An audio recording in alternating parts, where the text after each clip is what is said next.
This video explores the origins and development of the Papal States and their role in history. I'll explain how the Papal States were founded in the 8th century, what political and religious impact they had, and how they changed over the centuries until they finally came to an end in 1870. The Papal States originated in the 8th century when the Church in Rome gained more power. Pope Stephen II sought protection from enemies and turned to the Franks. Frankish King Pepin the Short donated land to the Pope, known as the Donation of Pepin. This area around Rome became the foundation of the Papal States. It marked the beginning of the Pope's temporal power. The Donation of Pepin in 756 was a key moment. Pepin the Short gave the Pope land in central Italy, including Ravenna. This land was to belong to and be governed by the Pope. The Papal States were now officially a territorial entity. The popes thus became rulers over land and people. In the year 800, Pope Leo III crowned Charlemagne as emperor. This took place in Rome and strengthened the bond between the Church and the Franks. The Papal States benefited from Charlemagne's protection. The popes were able to expand their power. It was the beginning of the Holy Roman Empire.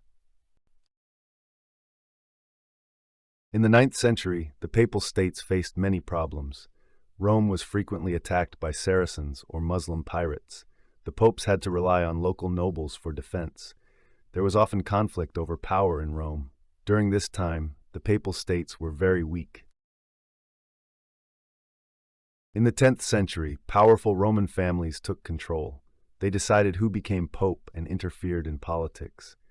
The Papal States were often treated like a pawn by these families. The popes had little influence and were dependent on the nobles.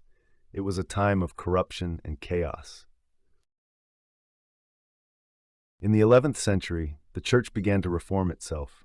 The so-called Gregorian reform aimed to strengthen the Pope's power. Pope Gregory VII fought against interference from emperors and nobles. He wanted only the Church to choose the Pope. The Papal States became more independent as a result. The investiture controversy was a major conflict between Pope and Emperor. It was about who had the right to appoint bishops, the Emperor or the Pope. Pope Gregory VII insisted that only the Pope had this right. The conflict weakened the Holy Roman Empire and strengthened the Papal States. It was resolved in 1122 with the Concordat of Worms. In the 12th century, the popes were very powerful. They could influence emperors and kings and even excommunicate them. The Papal States became better organized with taxes and their own administration. Rome was now an important center of Christianity, but conflicts with the emperor persisted. Emperor Frederick Barbarossa wanted to control the Papal States. He fought against Pope Alexander III, who resisted him. The Pope gained many allies, such as the Lombard cities in northern Italy. In the end, Frederick had to make peace in 1177. The Papal States remained independent. Pope Innocent III served from 1198 to 1216 and was very influential. He called himself the Vicar of Christ and held great power over Europe. Under him, the Papal States became wealthier and better organized. Innocent intervened in the politics of many countries. It was the strongest era of the Papal States. In the Middle Ages, the popes called for crusades to conquer the Holy Land. The Papal States supported these wars with money and soldiers. The crusades made the popes more famous and influential, but the wars also cost a lot. The Papal States sometimes fell into debt. In the 13th century, there was conflict with Emperor Frederick II. He wanted to control southern Italy and the Papal States. The popes excommunicated him and fought against his armies. The Papal States held their ground, but it was a difficult time. Frederick's death in 1250 brought relief. From 1309 to 1377, the popes lived in Avignon, France, not in Rome. This period is called the Avignon Papacy. The Papal States were ruled by deputies, which led to chaos. Many regions rebelled against the Church. the popes lost prestige and power. In 1377, Pope Gregory XI returned to Rome, but the return brought new problems. The Papal States were weakened, and many cities wanted independence. The popes had to fight hard to regain control. It was a time of uncertainty. From 1378 to 1417, there was the Western Schism. There were 2 or even 3 popes at the same time, all claiming the Papal States. Christianity was divided, and the Papal States lost influence. Only the Council of Constance in 1417 ended the schism. The Papal States were weakened afterward. In the 15th century, the Renaissance began, and the popes became patrons of art and culture. Popes like Sixtus IV built magnificent structures in Rome.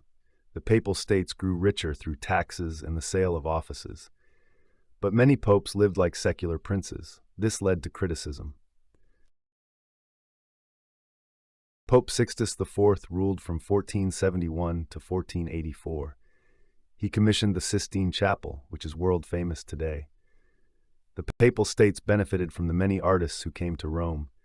Sixtus made Rome a center of art, but he also engaged in wars, which were costly. Pope Alexander VI of the Borgia family ruled from 1492 to 1503. He was known for corruption and nepotism, favoring his family. The Papal States became richer, but also notorious. Alexander increased his children's power, which many criticized. His reputation damaged the church. Pope Julius II ruled from 1503 to 1513 and was very militaristic. He led armies to expand the Papal States. Julius also began rebuilding St. Peter's Basilica, which was very expensive. He brought artists like Michelangelo to Rome. Under him, the Papal States were strong but in debt. In the 16th century, the Reformation began with Martin Luther. Many Christians turned away from the Catholic Church. The Papal States lost influence because many countries no longer listened to the Pope. The popes had to fight against the Reformation. It was a difficult time for the Papal States. The Counter-Reformation began after the Council of Trent, 1545 to 1563. The popes wanted to reform and strengthen the Catholic Church. The Papal States supported new orders like the Jesuits. Rome became a center of Catholic faith. But the political power of the popes declined. The 30 Years' War, 1618 to 1648, was a major religious war in Europe. The Papal States remained neutral but supported Catholic countries. The popes had less influence on politics than before. The Papal States lost importance, but Rome remained a religious center. In the 18th century, the Enlightenment brought criticism of the Church. The Papal States were seen as outdated. The popes struggled to maintain their power. Many parts of the Papal States wanted independence. It was a time of change. At the end of the 18th century, Napoleon conquered Italy. In 1798, he took over the Papal States and turned them into the Roman Republic. Pope Pius VI was taken prisoner. The Papal States temporarily ceased to exist. It was a major blow to the popes. After Napoleon's defeat, the Papal States were restored in 1815. The Congress of Vienna returned the land to the Pope, but the Papal States were weakened and had many enemies. Many people wanted a united Italy without the Pope. The popes clung to their power. The Risorgimento was the 19th century movement for a united Italy. Many Italians wanted to abolish the Papal States. The Pope gradually lost territories to the new Kingdom of Italy. The popes resisted but had little success. The Papal States shrank more and more. In 1870, the Kingdom of Italy captured Rome. The Papal States ceased to exist. Pope Pius IX withdrew into the Vatican and called himself the prisoner in the Vatican. The Papal States were now only history. Italy was finally united. In 1929, Pope Pius XI signed the Lateran treaties with Italy. Vatican City was created as a small, independent state. It is the successor to the Papal States, but much smaller. The Pope regained temporal power, but only over the Vatican. It was the end of a long conflict. The Papal States shaped European history for centuries. They were a symbol of the Church's power. Even though they ended in 1870, their legacy still influences the Catholic Church today. Vatican City is a small remnant. Its history shows how religion and politics were intertwined. Today, Vatican City is an independent country with the Pope as its head. It is much smaller than the Papal States, but influential worldwide. The Pope governs the Vatican and is the leader of the Catholic Church. The history of the Papal States lives on in it. It is a symbol of the long tradition of the popes.